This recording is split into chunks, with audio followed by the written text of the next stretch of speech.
does Paul help us with the gap between the death of Jesus and the time of the first gospel? But what I like to do is to think about rolling that gap back. We are in an oral culture. And if you think about it, we can actually jump the theology back to Paul. Now, Paul's an important figure to jump the theology back to because he died somewhere in the 60s, and he's writing in the 50s and 60s, but he's writing about experiences that he had in the 30s and a theology that he embraced in the 30s. Look what's happening to our gap. Yeah. Okay, it's shrinking, it's coming back, it's literally on top of the events.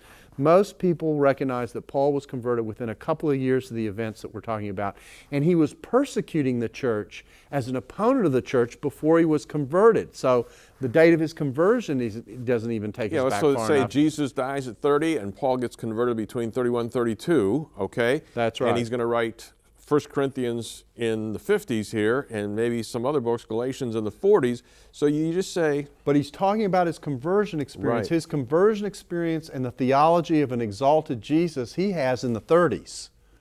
So we're literally on top of these events in terms of what's going on. He has an association with Peter. Peter and James and Paul all know each other. They're interacting with each other. So this apostolic circle is operating with a theology that Paul is quite content to pass on when he cites 1 Corinthians 15. He's talking about the tradition that he received, that he accepts, being a participant in the event, having switched from being an opponent to being an advocate. And so this gap shrinks for this core theology that we see expressed in the New Testament. And it shrinks so much. What does that mean? I mean, we're right on top of the events. Exactly right. We're right on top of the events. Now, again, it's debated whether the date of Jesus' crucifixion is 30 or 33. It doesn't matter for this discussion.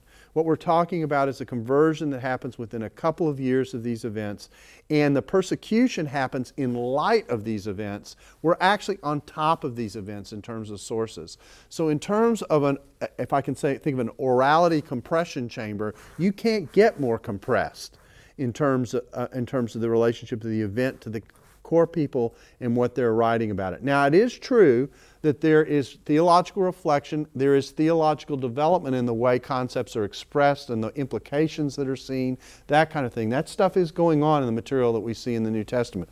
But the core idea that Jesus was resurrected, he was exalted by God, etc., the vindication that came, that the disciples believed this, that they thought there was, those are events of the 30s. Even very well-known scholars like Martin Hengel and others have written about how on top of the events these core theological beliefs are. In fact, Hengel said something to the effect of, there was more theology developed in this period right after the events happened and the reflection that took immediately in its shadow than in all the decades that followed.